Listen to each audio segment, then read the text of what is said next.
Now I feel like there's a little pressure on me because usually I do my introduction and I'm just like, wow, just fired up and have a great introduction, and then we start recording. So I'm happy to jump in like this. I'm Brian Reinbold, and I want to welcome all of you to the Charitable Roundtable, the July 14th, 2023 episode. And at the heart of the matter, we serve. The charities that come to the Charitable Roundtable, those charitable leaders and philanthropists, those who support the work that we do, that attend the Charitable Roundtable, that's what we do. We serve others, and I think what comes into common for a lot of people is that that's where we find joy in life, is in service of others. Today, our guest is Chris Borja. He will be joining us for a return engagement as after I hand over the meeting to Mary Jenkins, the leader of the Charitable Roundtable this year. And also we have here today Frank Agan, the founder of the Charitable Roundtable, and the other guests. Would love to hear some voices from those others on the call here today.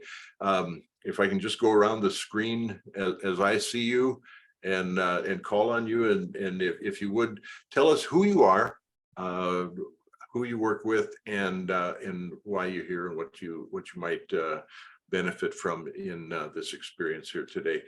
First up, Juliet. You were early on the call with us today. Good morning, everyone. I'm Juliet Doris Williams. I am the executive director of the Peer Center located in Columbus. Columbus, Ohio. So I understand some of you are not here in Columbus, Ohio. I am in Columbus, Ohio. The Peer Center is a drop-in recovery, wellness, and support center for people living with mental health, addiction, and trauma concerns. We are, sorry, I've got some congestion today. We operate in 2 locations in Columbus. We also operate a daily warm line, which is a step down from crisis, but it's a crisis prevention initiative. Our biggest claim to fame is that we are completely and 100% operated by people in long-term recovery of mental health, addiction, and trauma, included, myself included, and also a majority of our board of directors. And why I'm here today is because, nonprofit, and this is doing all the things that nonprofits do, which is fundraising and finding ways to do that easier, maybe, hopefully. And so the topic is particularly interesting to me. Thanks. All right. Well, thank you, Juliet. Next, Tania. Hi, good morning. My name is Tania Denard. I am with Phoenix Mobility Rising. It's a national company. It's based out of Omaha, Nebraska, but I am in Michigan. So I run a program here in Michigan that oversees Detroit, Jackson, and Grand Rapids. So like a very large part of our southeastern area. And it is to remove transportation as a barrier, as a social determinant of health. And I found out about this because I saw a post, I think that Frank put up on LinkedIn. And it looked interesting because we are a nonprofit. when we are about 85% grant funded, I also look for grants and I do grant writing, and I'm just always looking to network because we have programs in 9 states, and we're always looking for opportunities to bring our programming and our model of transportation for all to other areas and places. So I thought I would find out what this group was about and see if there was some opportunity for us to work together to bring that program to Ohio as well. All right, thank you. And Sammy? Hello. Yeah, I'm Sammy. I'm based in Minnesota, but Minneapolis, I guess, as my shirt says. I was referred to this group by Erin Marcus. I think she met with you, Frank, and so she passed along your information to me and said this was something I should check out and try. So here I am, just kind of learning about what this group is all about. I am a digital marketing strategist and consultant for nonprofits, but we're really trying to focus a handful of us on rural communities and really supporting nonprofits and rural communities with free resources and workshops that they don't necessarily have access to. So I'm not here to pitch my services, I promise. I'm just here to learn from all of you where you're struggling so that we can kind of create better tools to get out there to rural communities to help them increase their impact and have access to things and provide support for their communities that they so desperately need. Sorry that I started rambling, but just excited to be here and connect with all of you. All right, fantastic. Not a ramble. That's excitement is not rambling. So, and it remind me, would everyone put their contact information into the chat? And I think there's an opportunity for us to connect on a higher level and connect others with others too, because Sammy, I have some very good friends in Minneapolis.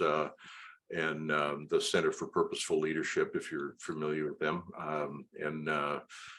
they'd be a good connection for you, I think. Next up, Jerry Brown. Jerry.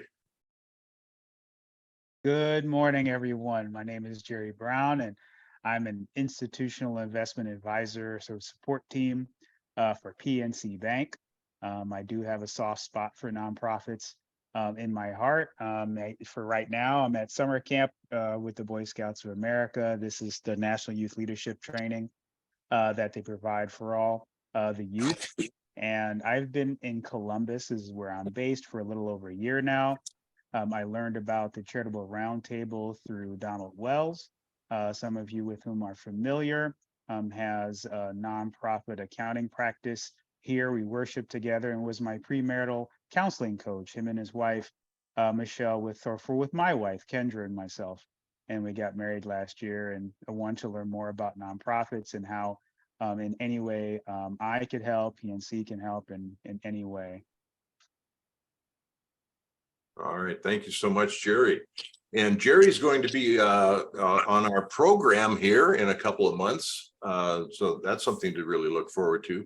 Appreciate confirming that with you, Jerry. Next up, Indu. Hi, everyone. So this is the first time for me on this panel and discussion. So I've come here basically to make connections and networking, and also kind of introduce our service offering for nonprofits. What we offer is a SaaS platform for nonprofits for their fundraising, volunteer management, and event management. And we are, going to be ramping up shortly. We want to go, across the nation, and looking to see how I can help nonprofits, achieve their goals.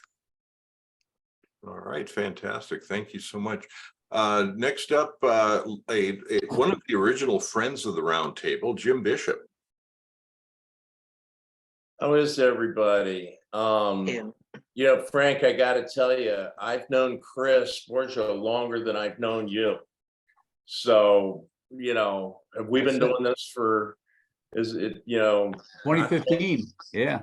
Yeah, so anyway, Chris and I got to know each other even before that, and I'm always excited to be able to take an opportunity to touch base with him.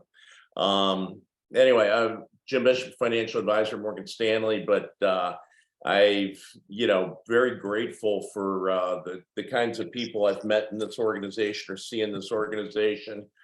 Jerry, you talked about my good friend Don Wells. I'm glad you had the opportunity to go through the mentoring experience with you and your wife with him. I am sure it was a wonderful, wonderful experience leading into your marriage. Frank, I think I met Jody Siegel in here a long, long time ago, but again, collaboration with her and Don Wells, and I'm going to be doing some work with her on making presentations for retirement programs for nonprofits, which, I was trying to do this before COVID, and frankly, it was too expensive, too hard to get off the ground, and technology and a number of things have changed, and we're able to do it now in a really in a quality way for both the organizations and their employees. So sounds great. Yeah, good. Hey, thanks so much, Jim. Good to see you as always. thanks, Brian. And so I can check the next one off my list here. Got Rachel Luther. Yes, yes. Hello, my name is Rachel Luther. I think this is my first time actually being in this group, but I know quite a few people that are on the screen, and I can't actually remember which one first mentioned something about it to me, but I know Frank has said something about the charitable roundtable. But check off your list does virtual back office support, and we support nonprofits by being a constant executive assistant or bookkeeping solution. Oftentimes there's a changing board, which means it's difficult to transition certain tasks. So we remain that constant on those boards for nonprofits so that they can function and have those key aspects remain consistent so that they can focus on their passion and their heart in the community that they serve. All right. Thanks, Rachel. And I think we got a one-on-one set for next week, right? I believe we do. I have to check my calendar to be confident, but I think so. All right. So Well, see, sometimes Rachel, it takes a while to get these things set up, Well, yeah, Rachel, you probably have lots of them. Like Brian only has like 2 a week, so he can keep those things square in his head. That was a dig on you, Brian. Sorry. Good. Yeah, I do have 2 next week. Yeah, only 2. Yeah, I'm often telling people my schedule is pretty flexible. So yeah, there we are. And then finally, as guests today, Teresa Brown. Oh, hello. Can you hear me? Am I? Yeah. Yes. Okay. I thought maybe I was muted. My name is Teresa Brown. I was on here a few months ago, but Friday at lunchtime has been kind of busy for me, so I'm really glad to be here. I have a nonprofit called Cup of Purpose Recovery Cafe, and we support, it's a safe space for love, connection, and community without judgment for all those in recovery. Supporting them in finding their own path to a peaceful and purposeful best life. And recovery, we're all in recovery from something. So it's not specific to addiction or, addiction basically is what everybody a lot of times equates recovery to, but it's those suffering from mental health challenges, grief, racism, discrimination, anything that's really holding them back from living their best life. And so we're creating a community and a safe space to support people in that area. So I'm really happy to be here and get to know everyone. Thank you so much. Next up, we have our program, but before we get into the program itself, just give our founder, Frank Agan, a chance to say some words if you like. Yeah, well, welcome to everybody. I hate to be referred to as the founder. It was me and Jim Bishop. He and I were at the first one at Scramblers up in Hamilton Road. But no, welcome to everybody. We used to do this in person, and I don't need to tell you what happened with COVID, so it kind of pushed it on Zoom. And to be honest, I was a little distraught because I'm like, oh, all my hard work this all started back in 2015. And we get a fair amount of not-for-profits in, and we'd have a conversation. Programs and things that happen in the city of Colombia. And we would have conversations about lots of different things, and a lot of interesting things were happening. But the neat thing about what's happening now, I wouldn't have met Brian. I wouldn't have met a lot of you. There's a lot of things going on, in various parts of the country, and we're here to share ideas. I don't know that any one meeting is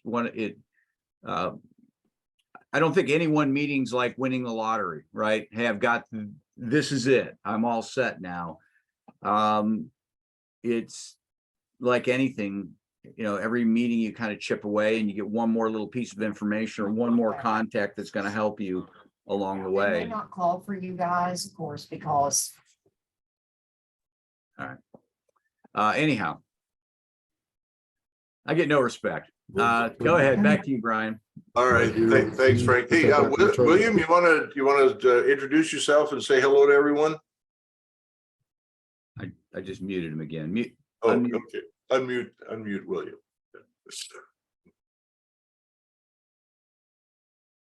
There we go. Hey, William, you're up if you want to say hello to the group.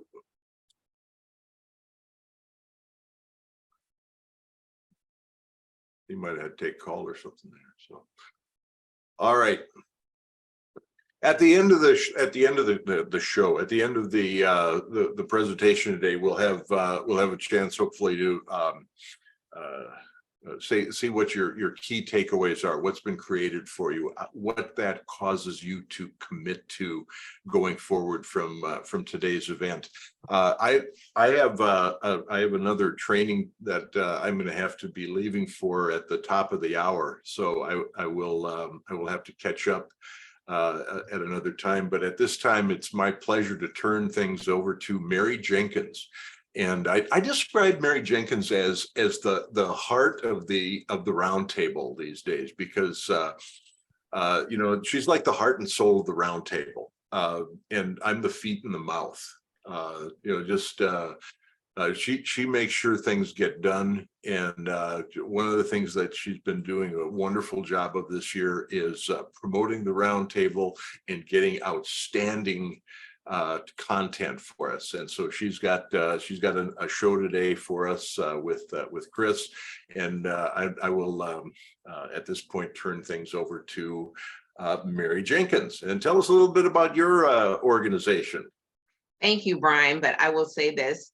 First, thank you to everyone that is present. And I know you have to leave, Brian, so if you would introduce yourself before I share about me. Oh, well, sure. I'm Brian Reinbold. That's right. Yeah. As the MC, a lot of times you say, "Oh yeah, I didn't get introduced." I'm Brian. I'm on the board of directors with Brave Hearts for Kids. It's a pediatric cancer organization, and I met Frank a couple of years ago and got involved with his networking hub and got involved with the Charitable Roundtable, and have really enjoyed the interaction with him and with the other people that I've met here over the years. I'm embracing being retired now. And the idea is that what I do now is I help other retired men to live a life of purpose, which you need to do in retirement. The fallacy that we have a lifetime vacation when we retire, man, that's the halftime show. You got to get back in the game, and you got to have a reason to get up in the morning and have an adventure. And so that's what I do now. And when people hire me, they get my services by making a contribution to Brave Hearts for Kids, whether that's for purpose coaching or emceeing, keynotes, whatever it is that people would like to have me do for them. So that's what I'm doing now. And now it's my pleasure to introduce Mary Jenkins. Thank you, Brian. Okay, so now that we've gone around and introduced everyone, I want to again say welcome, welcome, welcome to the July gathering of the Charitable Roundtable. My name is Mary Jenkins, and I am the creator of the Cancer Option Collaborative, which previously was known as Christians Overcoming Cancer.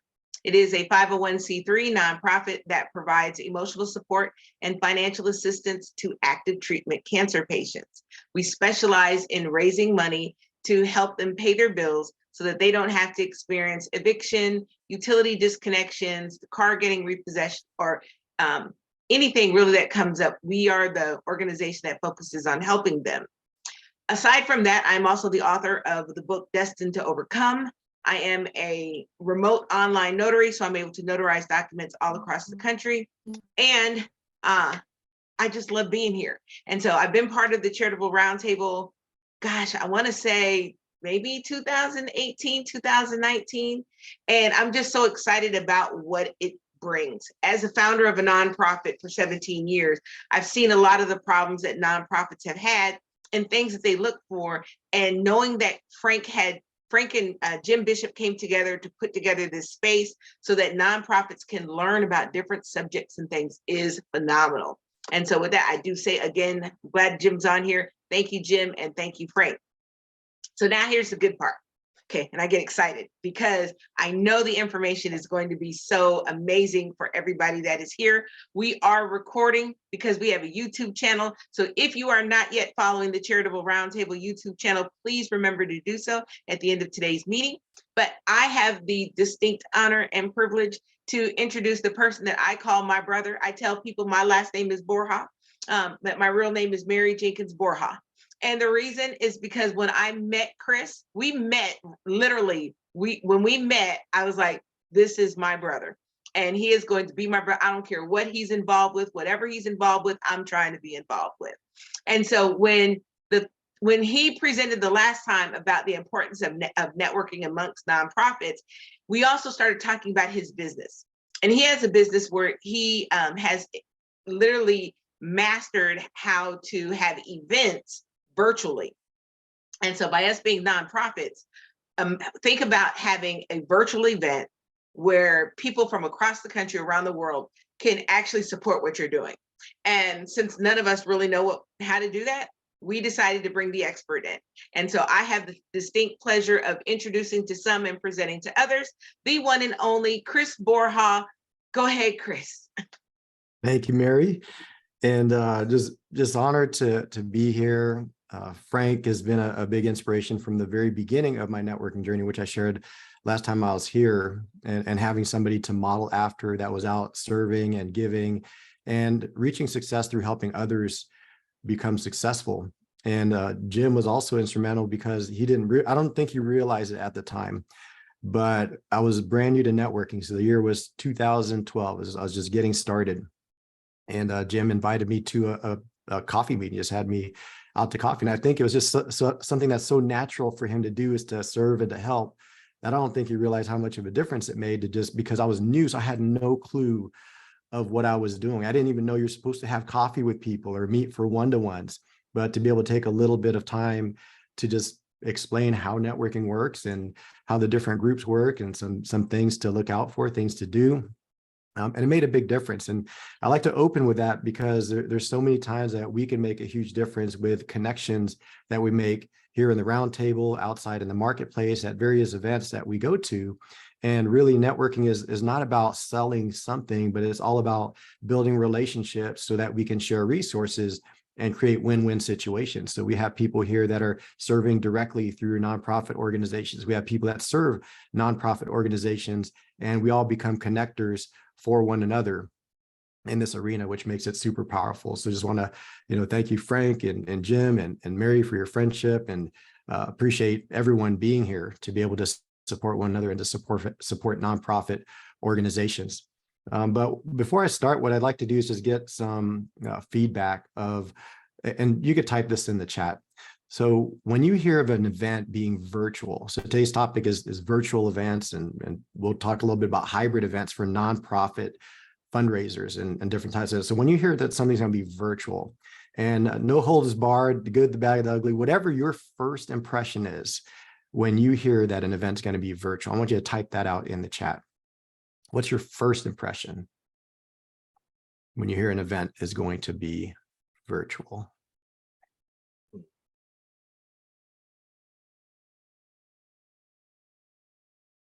Yep. Okay. So Frank has Zoom. Jerry says boring. Okay. Brian says Zoom. Jim says I can get caught up on the email. Indu says Zoom or Google Meet. Juliet says comfy. I don't know if that means clothes or or just get to wear your pajamas to the event.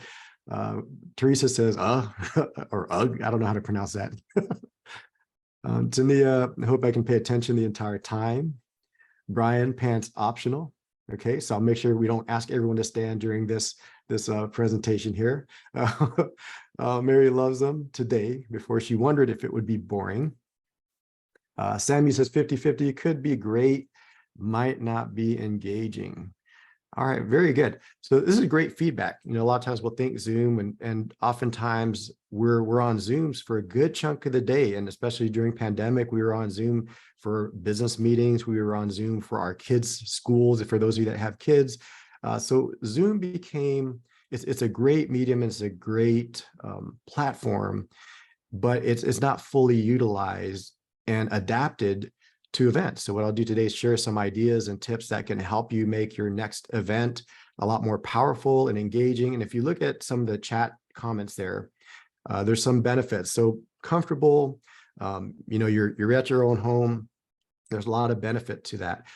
You know, it's convenient. You can join from anywhere, because how many times have you had an in-person event, a live event in person, and people couldn't attend either because they couldn't get there physically because they're out of state, or maybe they can't get across town, or perhaps they just, it just wouldn't work out with childcare or maybe parent care, whatever that happens to be. But there's so many reasons why people can't attend. Unfortunately, pandemic changed things, but it's also fortunate in a way because it forced us to look at different ways to stay connected, different ways to stay in touch, different ways to communicate, and even different ways to host events. Now, during pandemic, we had no choice. So we went into the virtual world because we didn't have an option. It was either virtual or it was nothing. And oftentimes the things that we have to do, we don't like doing things that we have to do. Now that we're post-pandemic, in the post-pandemic era, we went through a full year of kind of transition, of kind of transitioning out of that full mandated, you know, nobody can meet in person. So it's been people trying to figure out what's next in this new world that we're in. And what's come about is now virtual is an option. And for those of you that have run only in-person events, or you've gone back to a full in-person event, I'm sure that you've had people come to you and ask for a virtual option and say, are you guys going to do this virtually? Because they've gotten so used to it, it's become convenient. So there's a good chunk of the population or of your audience that could be left out by not having a virtual component. So going virtual is still viable and it's still a powerful tool. In fact, we're using it right now. And think about going to meet in person. We wouldn't have some of the people on this call that we can have now because it's virtual. We also have the advent of something called hybrid events. So virtual, you're familiar with that. I'll go over some things to make that more engaging. But we also have something called hybrid, where we have the blend of in-person and virtual. And to me, that's the wave of the future, is going hybrid, to where there's an in-person element, there's that the thing you can't replace, the handshake, the smiles at face-to-face, the interaction, the physical touch of hugs or things like that with people that you haven't seen in a while. So there's some elements to the in-person that can't be replaced with virtual, but having a hybrid event brings the best of both worlds into play, to where you can have the physical proximity, but you also have the convenience of online, of virtual, being able to reach people. Now, what many organizations are doing now when they do a hybrid event or something they call hybrid or virtual, oftentimes, honestly, it is boring. And that's a big problem, is that people don't stay tuned in. And I don't know about you, but for me, if I'm just watching a video and it's not engaging, I start multitasking, and I'm only a few steps away from losing complete attention to what I started off working. So I don't know if any of you can relate to that. If you can, say me. if you can relate to getting distracted and multitasking, because that's one of the downfalls if you don't create an engaging program for people. They'll tune out.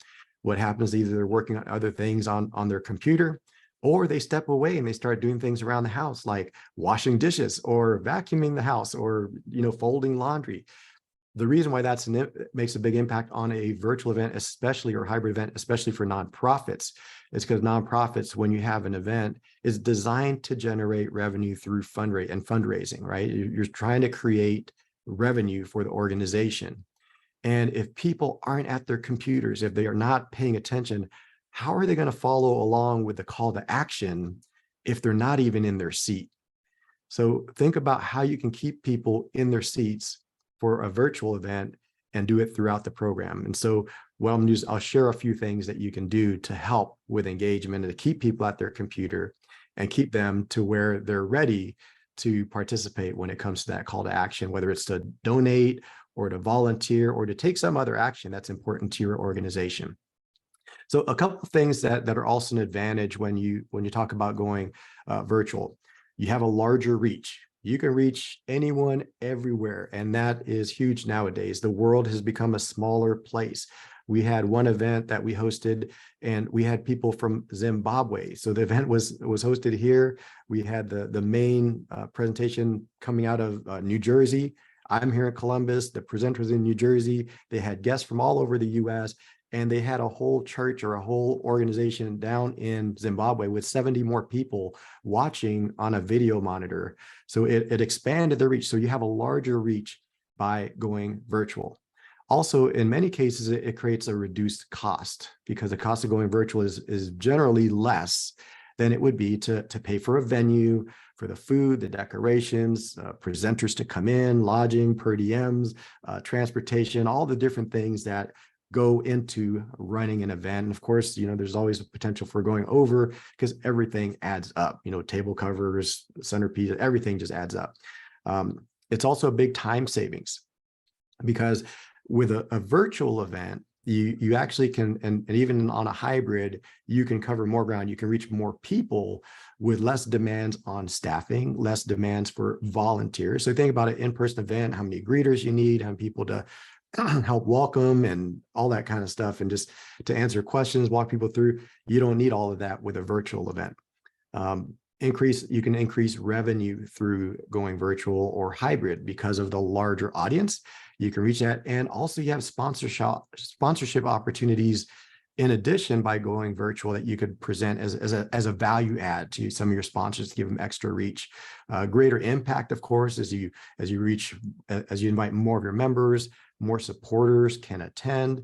You can offer it at different price points. We usually recommend doing the same if it's a paid event, or you could make it to where it's more available to people that perhaps they can't pay the $100 to attend a live event, but they want to support, they want to join. Giving them that virtual option allows them to still participate, be part of the event, but without adding extra charges by having that extra head at the event. So they usually charge per person when it's a in-person event, usually, especially if there's food involved. So that saves money, where you can reach more people without having that extra expense, but you can have more people joining or even paying. And we've often recommended for our clients to be able to charge the exact same amount, so they don't feel like there's lesser value by joining remotely. And also the opportunities for creating community with your organization. So for example, when you have an in-person event, a big part of it is the networking, just like what we do here at the roundtable. A big part is the networking, is just building relationships, sharing resources, creating win-win situations. When you have events in person, you have all these supporters at different levels. Some are very successful, very wealthy, have lots of resources, and you have a lot of people on the other end of the spectrum, maybe don't have all the resources, but they have all the time, and they have the support and the love for the community, and they're the ambassadors, and they're doing the outreach. So you can reach people from all different walks of life to be able to support. You can create that in person when you bring them into the room together, but you can also create that with a well-structured program virtually. And that's often what makes it boring, is when you don't have the ability to connect in person and it's a dialogue, it's a one-way conversation. That's where it becomes very easy to tune out. But people don't tune out when they're the ones talking. So the more you create that into your program, the more engagement you're going to create. Now I'm going to share the program that we used since the beginning. I'll put it in the chat right now. Hold on, so you can see what it looks like.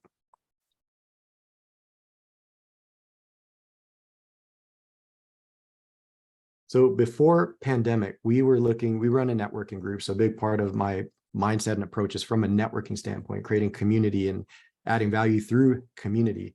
Hey, And Chris, yeah. I'm sorry to interrupt, but you can share your screen if you want. I just enabled it, if that helps you more. Okay, yeah, that works. Sorry, I should have told you right from the beginning. Yep, I'll do that.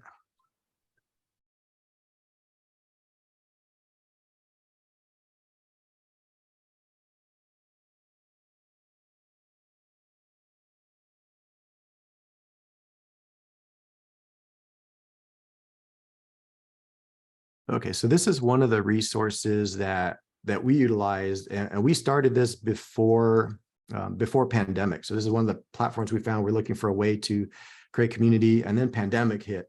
So this is a little background as far as how we got started helping nonprofit organizations with their events. So I found this program from a virtual summit, which was new at the time. This was end of 2019. That I found. I attended a virtual summit, and I immediately saw potential for our organization, our connected networking group, to be able to use this to grow our networking community. And when pandemic hit and we had to go virtual, we converted everything to this platform. Everything we were going to do in person, we duplicated it here. And as you can see in the little pictures here, it looks like a room, and people can transfer from one table to another or one lounge to another. So there's so many different layouts. And when you end up at these different tables, which you select, you can meet. So if you see Frank over here, you can just click on that and say, now you're in a video chat with Frank and Brian that are sitting at this table. Or you see Mary over here and Teresa, you can drop in here, say hello to Mary and Teresa. So it creates that same experience that you can do in person, where people arrive and they can network and they can sit at different tables with people and have conversations in groups, in different group sizes. The other thing is that you see how there's different size tables or rooms. I don't know if they'll show different floor plans here. Let me just look at that. So this is the platform that we subscribe to host all of our events. And you can see there's different types of floor plans to simulate it. We have some that look exactly like ballrooms, where you got all the round tables. We've duplicated that.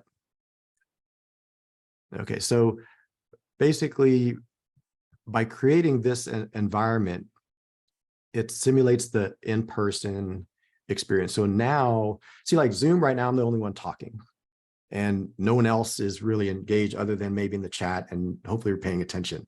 But I don't know that. But if you're in a smaller conversation, you are. And if you look at any networking event you've been to, if you look at the dynamics of the circles that people break out into, you'll notice that they rarely exceed 5 people. They rarely exceed circles of 5 people. Once you go to 6, 7, 8 people in a circle, it's not very long before they start breaking into subgroups. Have you seen that, where you attend a networking event? Usually there's like groups of 2s, 3s, 4s. At 5 is kind of like in my opinion, is like kind of like the borderline. And once you hit 6 or 7 or 8, they're going to break off into 2s and 3s, and it starts breaking up into smaller groups. So imagine doing that for your online event, virtual or hybrid. So the way we create the virtual hybrids, so if it's virtual, we're simulating the in-person experience. If it's hybrid, the downside is that people don't know oftentimes how to involve the online audience. They end up just with a live stream camera, right? So they just have a live stream happening instead of an actual engaging program. So what we started doing is actually having a virtual MC that would operate, that would be in charge of the virtual side of it. So all of the virtual audience are being introduced to each other. They're being put into different activities and games and conversation topics, table topics, and it can all be related to your goals for the event. So say, for example, people are just arriving.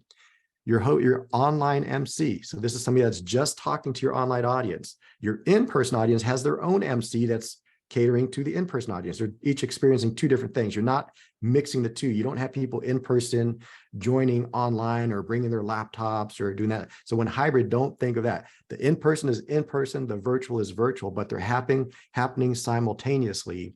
And so if you've ever been to a church where they have the satellite campuses or some kind of event where they have a satellite campus, they're showing the main presentation on the big screen, but all the things up to it and after it are live. So it helps create that hybrid effect.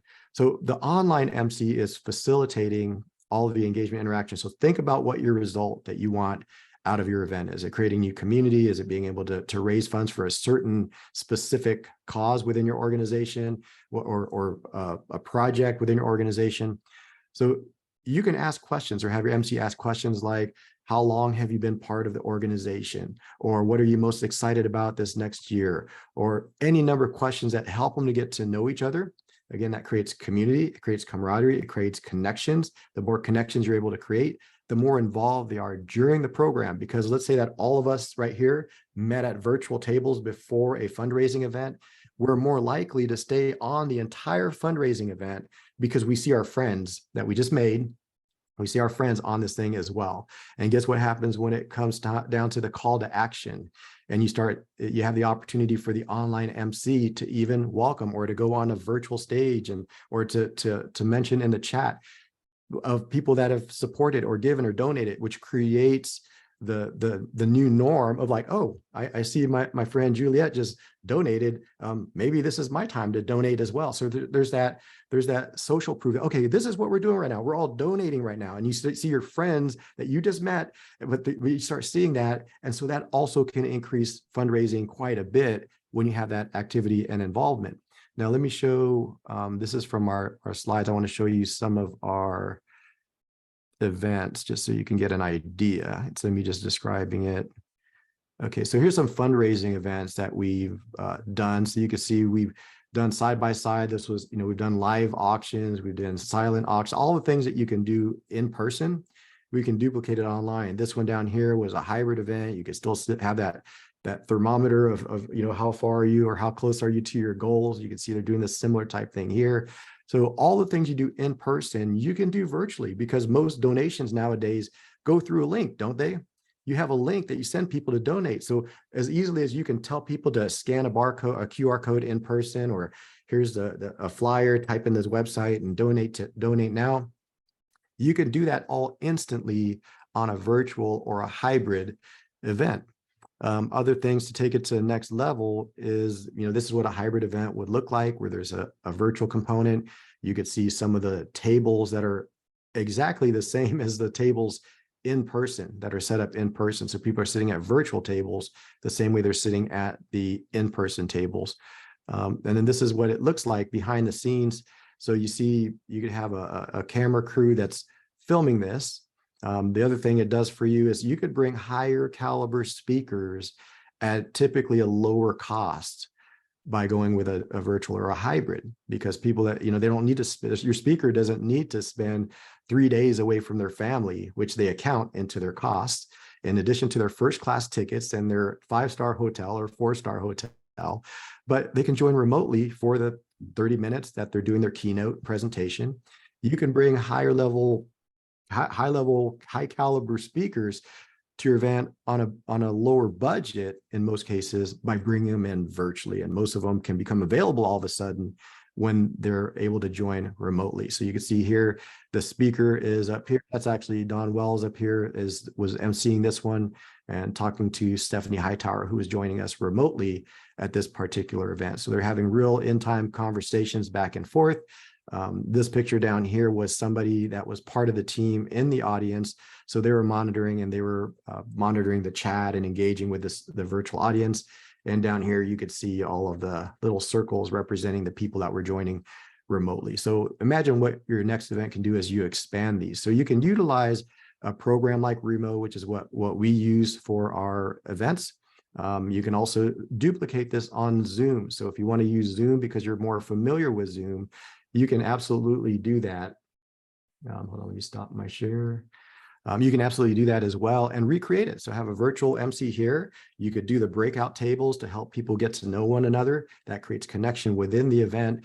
And then after the event, you can also invite people to continue connecting, or you could do it strategically. If you know who's going to attend in advance, have them register. You could intentionally place people that you know would be good fits for one another together at tables. So imagine the impact that makes when you pair people up at tables, just like when you do at a wedding banquet or something. You kind of decide who would be best seated with somebody else because they'll have great conversation. So I'll open up to questions or anything. So hopefully this helps with some ideas of ways that you can create engagement through questions, through table topics, through having people meet one another, creating stronger community, creating other opportunities to generate revenue. And you can do that for virtual. So if you're not hosting any events, virtual is a great way to start because there's less commitment, there's less overall costs to it.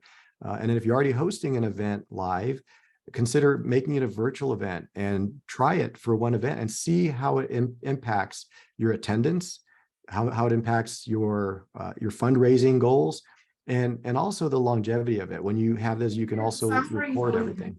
So you can record all of your presentations. So you have a lot of replay value to it. You can cut, you can take the full length of the whole program, and you can intentionally cut and turn it into literally social media content and email content for the next several months with one event. So if you have that one big event every year, you can use that to build into the next one and keep everyone warm and continuing to grow the community until the next event. So your community continually grows instead of starting over. Sometimes that people do each event and they start over and inviting and contacting to get people to that event.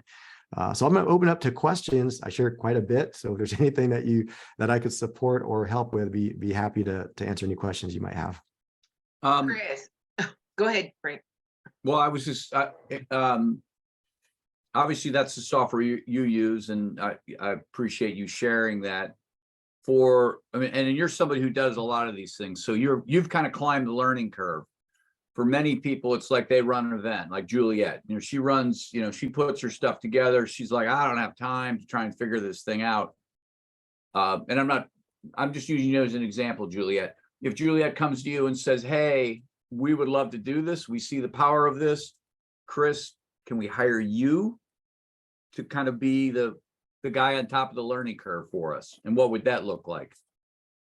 Yeah, so we take that on a case-by-case basis because it just depends on the organization and their goals and the involvement that it'll take to get the results. So what we don't do is we don't just have like a flat package, like, oh, here's what we charge for this, and the reason why I say that is because we want to get results for the organization. I don't want to just like, oh, we did our share of it, and the rest is up to you. I want to make sure that we talk, and the way I look at our relationships is that we're partners. Like we feel like we want to be partners with the organization and come alongside them as part of their team, because one of the challenges many nonprofits have, especially as they're getting started, is that they have a lot of things to do, but not enough people to do everything.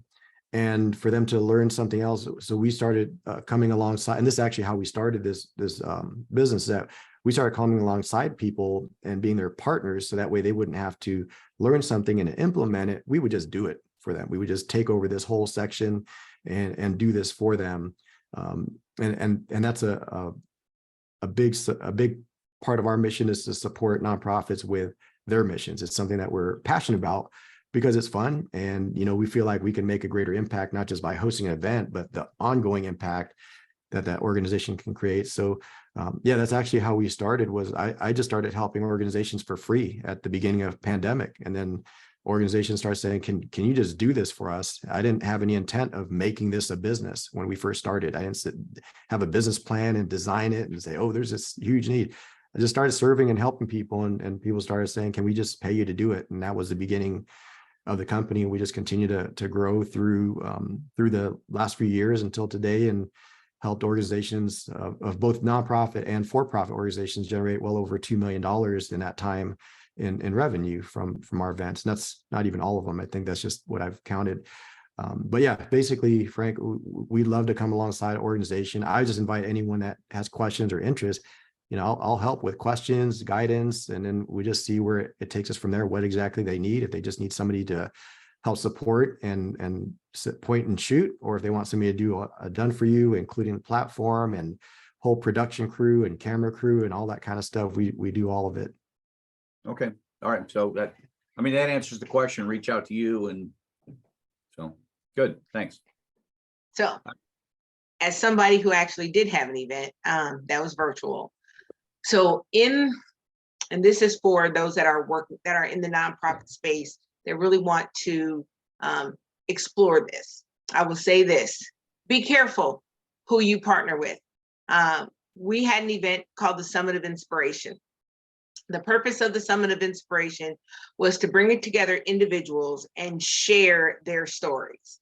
The people that were part of the summit was a woman whose husband unfortunately died in 9/11. We had a gentleman who was hit by a train and survived.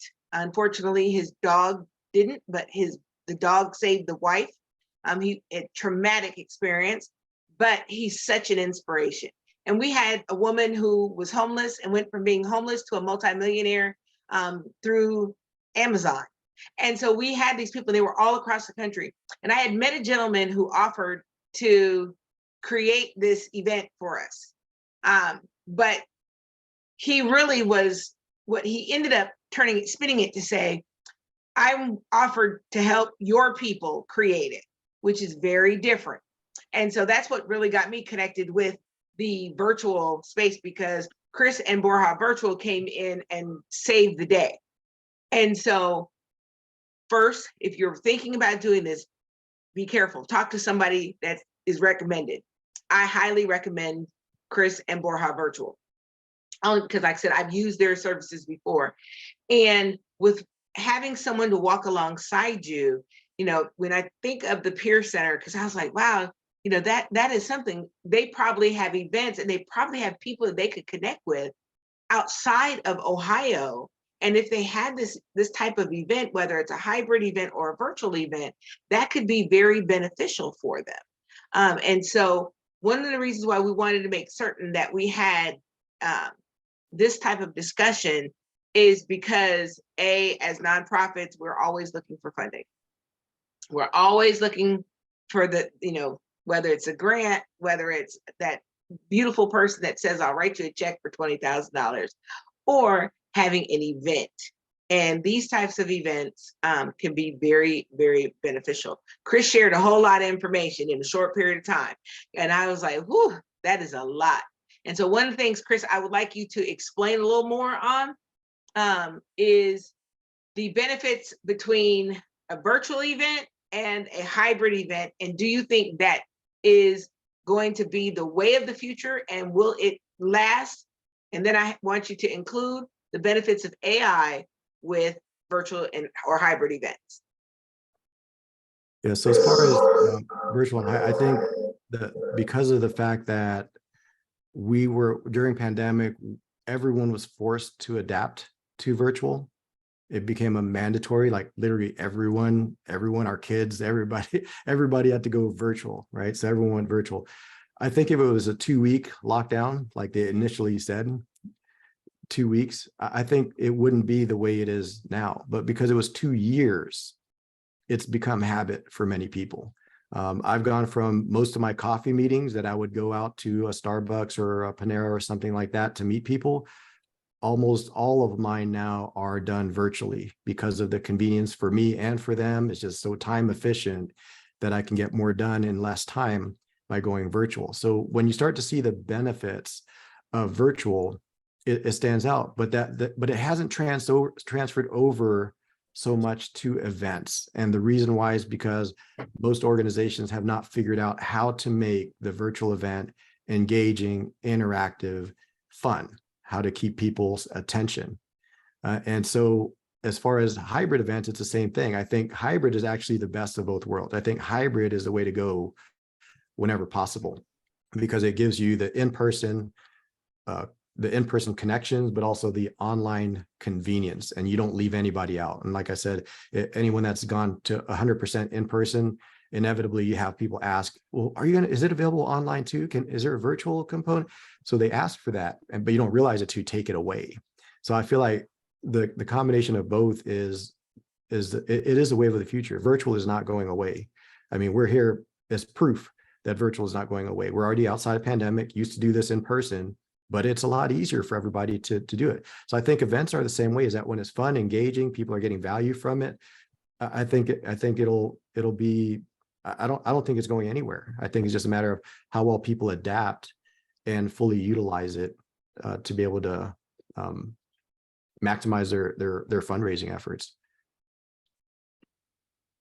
That leads me to another question. Yep. What about events that are like outdoors? Can they also be like I'll go with Race for the Cure since I deal with cancer. Like the Race for the Cure, could that be a hybrid event as well? Yeah, absolutely. It's a matter of creating the program for virtual that makes it engaging. So for example, if you're to watch, so that's what, like is it a 5K or what is that? So it has a 1K and a 5K. Okay, so 1K and 5K. Okay, so imagine this: you watch a marathon on TV. They don't show the runner like just running nonstop for a couple hours or 4 hours, 2 to 4 hours, or whatever it is, right? They don't just show the same runner. They cut in and out. They go to the announcers, they go to different things, they go to share some background. So they make it engaging for people to, no one's going to want just watch somebody run like 20 something miles or 5 miles or whatever it is. But imagine cutting in and out to where you have somebody speaking and then you can go back to programming. So again, it's just all a matter of creating a program that's separate from the in-person, but is incorporating elements of it. So if there's the starting, maybe that's live, and then maybe you go to an online programming and engagement and talking to people online, or there's different ways to get them engaged, and you cut in and out. You can go to reporters, as long as they have internet and a laptop, they can be at different points. They can be interviewing, they can interview people that are being served, they can be interviewing the people that are participating in it. So it could still be a lot of fun. But yeah, that's how, so I would say outdoors is possible as long as there's an internet connection and a laptop. That's one of the conveniences of it. That's all you need. And then Sammy has a comment, formatting your virtual event, they should be shorter than what you used to do in person. And I think in most cases, if you can consolidate and make it effective in a short amount of time, if you're going to just go virtual, then I would say yes. In general, if you can make it concise, then that's awesome. But we've had 4-day conferences that we've hosted and had the same exact amount of people and hundreds of people at the end of the 4 days as started, with no drop off. So it's not like a Facebook Live or something like that, where you start off with a bunch of people and it kind of tapers off and dwindles down and you get to a real low amount by the end. We had the same amount of people because of what we created with the organization, to where it was people forgot, like they literally forgot that they're even virtual. So like right now for me, I don't feel like, oh, I'm virtual right now, this is not as good as in person. Like I'm not thinking that right now. You do this long enough and you set it up right, people forget. I saw some people, they showed their workstations and they had their snacks all around here. They had their family knowing that, oh, I'm going to be at this event. So my answer to, does it have to be shorter? It doesn't have to be shorter. I think you should always make, whether it's an in-person or virtual event, I think it should always be as short as it could be. You know, don't do the Jim thing, you know, like it could have been an email, you know, where you're just announcing things that could have been an email. You know, use engagement. That's the things that you can't replace. The things you can't replace with an email is a handshake. The things you can't replace in an email is the one-to-one conversations and connections and friendships. That's what you can't duplicate in just a message. So whether it's in person or virtual, I would say to make it as short as possible. However, also know that you don't have to make it short just to be short. You don't only do it if it makes sense. But that's why I showed the example of the 4-day conference that we did and had as many people at the end as in the beginning, because people would literally go to their breaks during the networking breaks in person, they were networking online. And then even after the event, I checked on our platform and I saw people still meeting at a table. There's a bunch of UK people, like people were joining from across the world that found each other during the conference. So they found out where they're from. And so they all gathered at a table with this whole UK group that was on hours after the event was completed. So my point is that create engagement And that's the key, whether it's in person or online, is people need to feel like they made a difference by showing up. Their presence made a difference. And that's whether it's in person or online. They need to feel like it made a difference, that they were there, that they were noticed, that they were seen, that they were heard, that they made a difference, that they contributed. You give people an opportunity that in person or online, you're going to have a winning formula for getting results and people donating or supporting or volunteering or staying part of the community.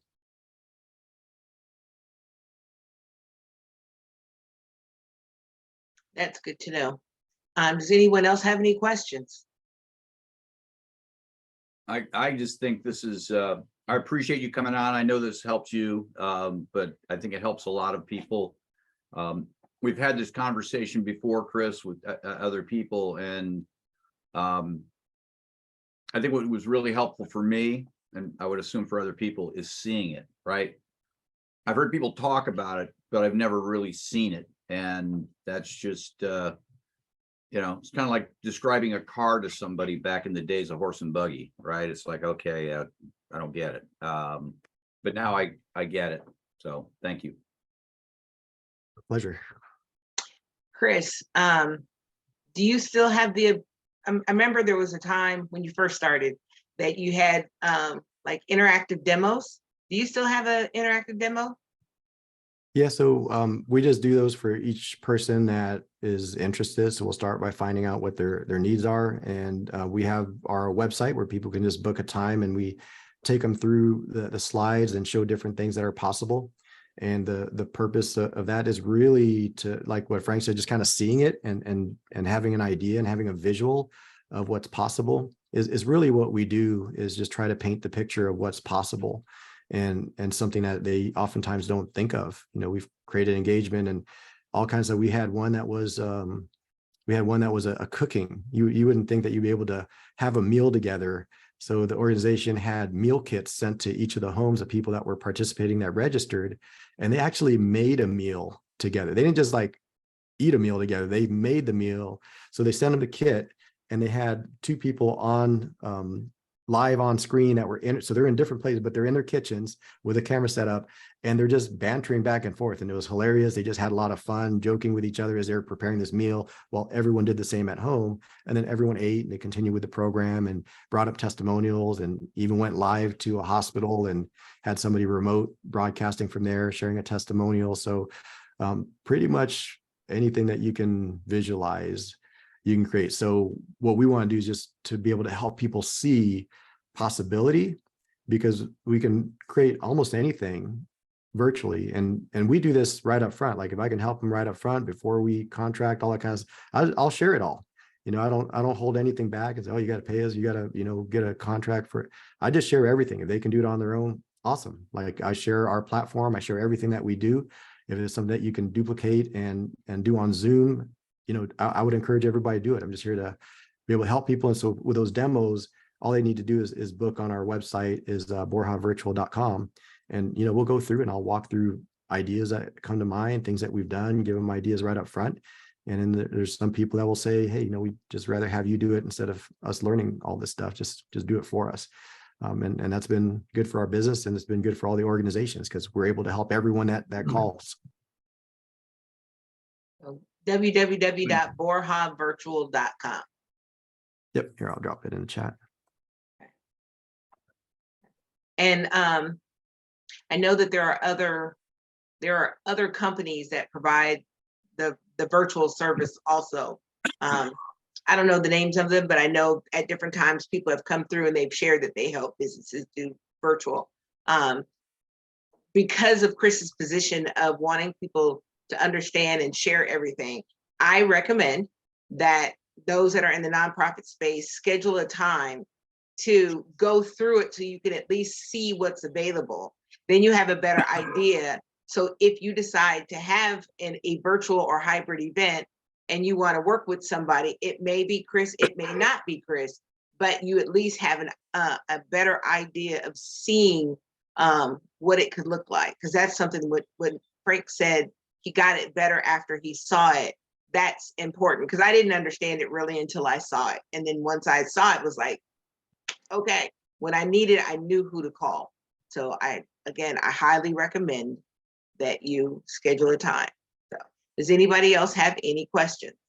Because we're going through 1 o'clock, so we still have almost a half an hour.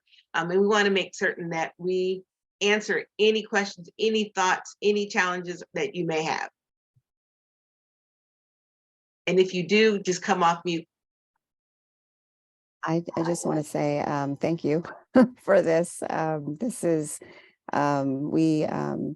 pandemic, killed all of our ambition. I will say in terms of putting on events that were costing us more than we were actually netting. So we had to reevaluate all of our future forward fundraising activities. And we actually just did this past May our first in-person event in, I don't know, several years. And while we had good yield, and we had reasonably solid attendance, the question that kept coming up was, is it going to be virtual too? Is it going to be hybrid? And so those kinds of being able to respond to people in a positive way for something like this is actually what people are asking for. And so I'm grateful for that I was here today to hear this, Chris. And I also reached out to you on LinkedIn. So thanks. Awesome. We'll stay connected on there. And that's a common thing, and cost is a real thing, right? Especially with nonprofits. Cost is a big thing. One thing that we've also been able to help a lot of organizations is even organizations that you wouldn't think could afford to have virtual or hybrid, but because of the way it's structured, whether it's going to be a hybrid. So for example, you're already doing the in-person, you want to add a hybrid component.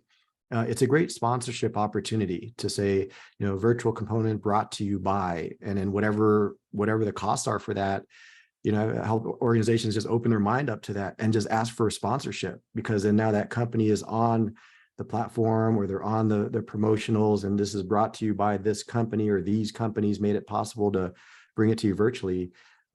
It's pretty much just having the idea that it's possible. And then after that, you figure out the how. Is there an approximate time frame that you need to, like, somebody's having an event? I won't even say somebody. I'm having an event in August in actually 37 days.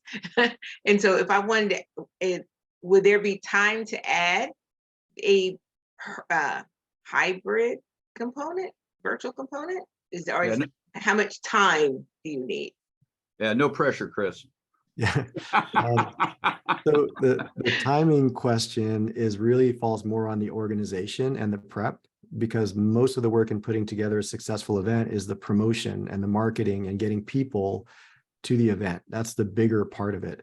So for example, we had one event a few years ago that they were going to go virtual, and they already had hundreds of people registered. They had everything ready, but their plans fell apart within 48 hours of the event start time. So they reached out to us and we got them all set up. We got everything ready. We had to blitz it with our team, but we were ready in 48 hours to host it. And they had a successful event. They had people joining from all over Central Ohio. And they're happy with being able to pull that off in a very short amount of time. Now, that's not ideal, but the reason I share that example is to say that it really falls more on promotion, marketing, as far as timing, more than what we need to do. But earlier is better. The reason why earlier is better is because we can include the programming that can become part of the marketing. See you, Jim. All right, see you, Juliet. That is great to know. Great to know. And I do want to let you know there's a group. So when pandemic happened, we fell into all of our main fundraising was through in-person engagement. And when pandemic happened, all of that went away and was like, what in the world am I going to do? Because now I'm not having this interaction with people. And there was a group out of New York that they came together to put together a trade show virtually for the hair and beauty industry. And they had about anywhere between 400 and 500 people that participated, but that was then. And so they kept massaging it and trying to see what they need to do to make engagement better and make it happen. And so this coming October, they're going to have, it's a 6-country trade show. And so they've got, I don't know what they did. All I know is they've got 6 countries involved, and they're going to be having this big event, and they've made a space for Hairstyles and Beauty for Hope. I have no idea what we're going to do, but all I know is they've created it, and all we are supposed to do, from my understanding, is show up and have a link available for them for the people in attendance to make donations. And so definitely the embracing virtualism, and I don't even know if that's a word, but embracing virtualism is so important because of the way the future is and where we're heading. So with that, does anyone else have any questions? Okay, I know, William, you came in the midst of the event. If you could take 30 seconds to a minute and introduce yourself and your organization. Well, I'm William Kempson. I'm founder and CEO of African United Foundation. Our mission and vision is, our mission is to ensure every kids and young adults in Africa receive the education and healthcare they deserve. But also, we not order much, also 90% of our focus is in Africa, but in America as well. We have a goal of bringing the African community together so our growing generation does not forget their origin. So we have programs that we put together for the African community, so Africans can come together, get connected, and see how in one way or the other, they can help themselves. And also our new program we're working on right now for the immigrant community, especially Africans, is we're trying to create, let me say let me say housing and how can I put it? I don't even know the best way to describe it, but just a housing program where immigrants that come into the city or the state, if they need like a place to be, how to go about their documentation and everything, we're trying to see how we can get into that to be able to house them, because individually by myself, I've been able to help at least not less than 5 of Africans who have been here, and all they needed was just an assistance and they never had it. I had to step into their life individually to see how I can help them and get them going forward. So the organization wants to take full control of that. So that's our new, let me say, program we're about to create to attach to the organization and what it's already into. Thank you guys very much. I just had an issue with my computer when I started. I was trying to get a headset connected, and all of a sudden it just messed up everything. I had to like restart my computer to get everything going. Well, thank you, William. And just hearing what your mission is of wanting to connect the African population, this could probably be a great thing for you to connect, to be able to have hybrid events so the people that are here can network with the people that are in the other African countries. Definitely, we have a program coming up this July 28th to the 30th. It's an African soccer tournament. If you check on our website, you're going to see the name of the tournament is called African American Nations Cup. And since we Africans, we love soccer tournament, we're trying to use that as a program to bring Africans together. I've met a bunch of friends of mine that I knew them right from back home, from the same street that we grew up. I never knew they were in Columbus for years, until one day I went to the park to play soccer, and all of a sudden I see my friend. I'm like, hey, are you here? He's like, I'm here. I'm like, wow, this is interesting. And when I got to ask how long have you been here, they tell me years that they've been here. I've been like, myself, I've been here more than a decade. I never knew you were here. He's like, I've been here that long too. I'm like, wow. I guess then we need to do something that will bring all of us from our hiding spot and see. And trust me, most of them have been my very close friends as back home, and we've been there for each other. So we want to put up something like that, that we can get to meet those who we need to meet and see how we can work together as a community and build love and care with each other, that in one way or the other, we can stand by each other and create a safe and focused environment for each other. That's good. Well, definitely connect with Chris. Send him a message and see if how you guys might be able to work to have something in the near future or maybe even next year. And so it is now, well, wait a minute, can't see, it's 12:48. And so we're coming to nearing the end. One of the things that Brian had said that we were going to ask at the end is to share a takeaway. And I know several people have already left, which is okay, but those of us that remain, if you could share a takeaway, if there's based off of what you heard today, if there's something that you got out of it, please share. And I'll call on Tania first, if you will share something.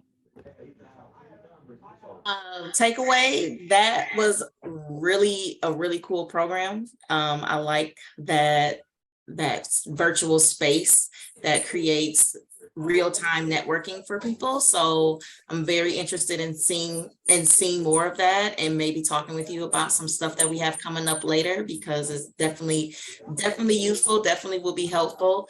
And like you said, with the world being the way it is now, most events are just going to remain virtual. And I think it helps to bring more and more people into the fold and know about your organization, because I wouldn't have met this group of people if things were still just in person, because most of you are in other states. So thank you for that.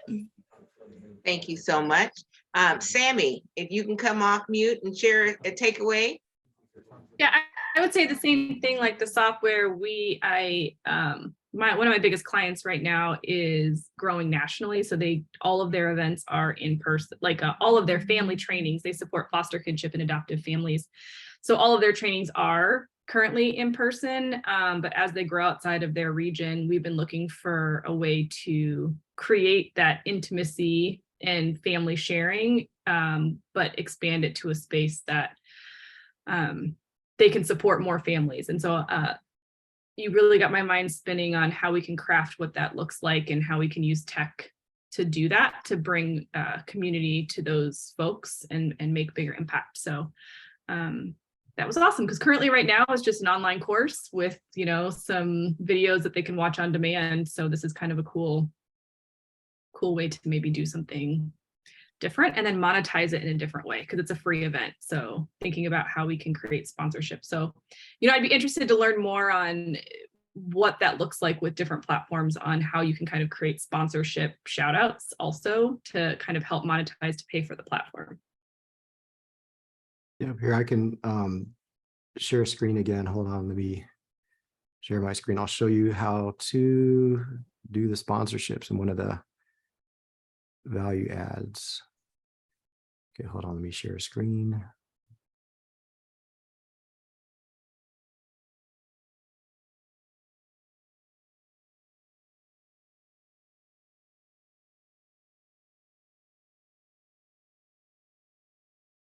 Okay, so this is the floor plan that shows.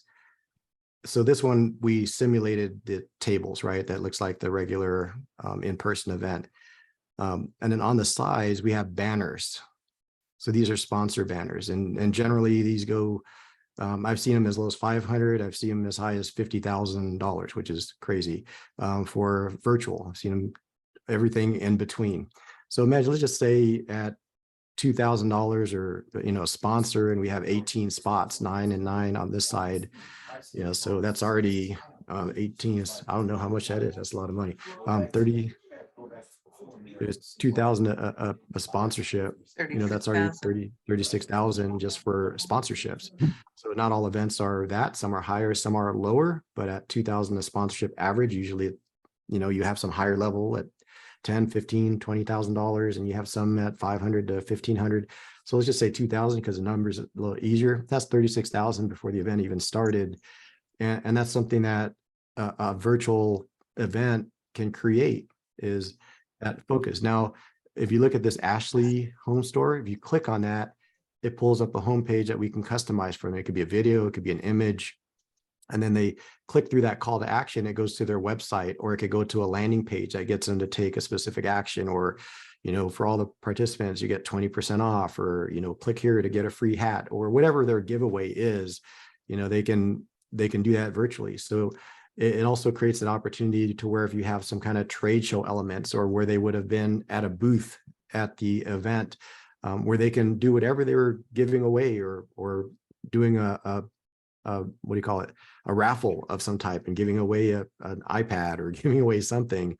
They can capture leads through this format. So there's a lot of value add when you use different types of platforms. Can it be done on Zoom? Yes, there's probably different types of workarounds.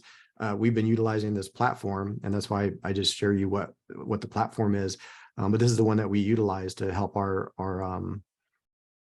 clients, get results and generate more revenue through sponsorship. And it gives them value too, being in front of that audience and giving them featured spotlights and stuff like that. So we can relabel the tables to where sponsors have tables, whether that's where they sit or that's where they can meet with people and do a demo during the break times, all kinds of cool stuff. That's why what we shared earlier, like Mary talking about the live demo, what we do is if you have anyone that's interested, or even if it's just yourself, we just get on a video call like this and show all the things that are possible. And that's my number one goal, is just to show people what's possible through virtual and hybrid events and what they can create. And then if they need our support, we can create it together. And if not, I've already given away our secret sauce of the platform that we use to make this happen. We would just be coming alongside as partners in that case, if we do some kind of engagement. But yeah, that's the thing, just, seeing what's possible. So hopefully that helps with seeing how they can pay for it. And again, the idea of having a sponsor or group of sponsors making it possible. So you can have a number of companies participate, or you can have one that covers the whole cost of the virtual component of it, or the hybrid component. That is great. I love that. Love that. Definitely love that. All right. Jim, can you share a takeaway? Absolutely. So I look at this and I've got two different frames of this. And the first is, even before COVID, been to fundraising events where you go, that was a miss. It was a miss. And, you're tempted not always to share your opinion, with leadership of these things that, the things they could have done better. And yet I think you have to. And, and when we moved then into COVID, I saw nothing but challenge. And frankly, Chris, I didn't see solutions like this, which I think can elevate live events along with the virtual events. I think there's just a tremendous amount here. This is far beyond just having a live event and a virtual silent auction. It's so much more. Now, I also look at some of the associations I'm involved with, and the sponsors of their events are always saying, I got nothing out of this. I have no love. And, they'll spend good money to be, at the trade show for the Restaurant Association, Hotel and Lodging Association, whatever. And here we would have a way not only to highlight the nonprofit that is being focused on by the event, but the sponsors and many, many other people, and to create a virtual interaction to an event that was intended to be a live event to begin with, meaning you can actually bring people to the breakout rooms, the breakout sessions that are going on via this whole vehicle. I think it's mind-boggling. Chris, a long time ago, I assumed somewhere in 20 or 21, I came to one of your networking events through what I believe was an earlier version of this, and really enjoyed having the room access. But you can do rooms in Zoom now, but that's not it. You've just brought so much more to the table. So I've got some people I hope I can have talking to you. Yep, happy to help. I know that.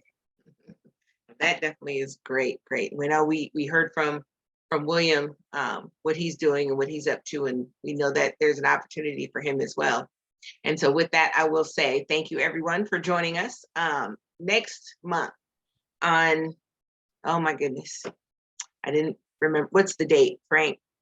Next month, August. I want to say it's the 11th. It's the 11th. Okay, August the 11th. Next month, we're going to be talking about social media. The whole marketing and branding and social media presence and Snapchat and Instagram, Facebook, or Clubhouse, all of the things, social media. We have a special guest coming from, he'll be tuning in from Florida, and his name is Luis Sosa. His business is Love Media, and he focuses on helping nonprofits with their presence. He's also has the ability to create websites and do a lot of things. So I'm super excited about next month in which he will be with us. And so please, please, please, when you see us post the information, share it, share it, share it. We will be, I believe we send out, we're going to be sending out an email as well, letting people know about who our guest speaker is going to be for next month. I want to say thank you to Chris for being with us again and sharing, because the content that he shares is always amazing.